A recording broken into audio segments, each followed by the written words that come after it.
Dinas Pekerjaan Umum dan Penataan Ruang PUPR Kabupaten Badung melakukan pendekatan dengan Balai Wilayah Sungai atau BWS Bali Penida untuk memasang pompa air di Muara Tukat Mati Patosari.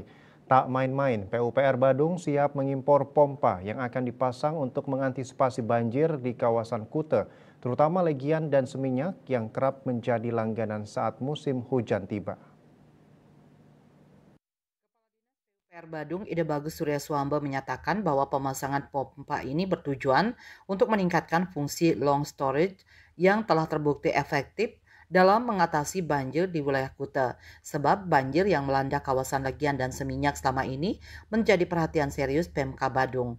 Rencana pemasangan pompa sebenarnya telah lama dibahas, namun belum terrealisasi hingga kini.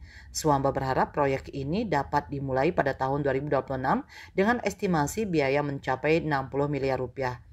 Menurutnya kondisi sungai yang memiliki daya tampung terbatas semakin diperburuk oleh fenomena rob atau naiknya permukaan air laut. Ketika hujan deras terjadi bersamaan dengan pasang laut, air dari darat sulit mengalir ke sungai sehingga menyebabkan genangan yang meluas. Dijelaskan solusi menaikkan permukaan jalan atau bangunan warga dinilai kurang efektif dan memakan biaya tinggi. Karena itu fokus utama adalah mempercepat aliran air sungai ke laut melalui pemasangan pompa di long storage Tukat Mati. Pompa yang akan dipasang merupakan produk impor karena saat ini belum tersedia pabriknya dalam negeri yang mampu memproduksi pompa banjir berukuran besar. Parwata Bali Pos.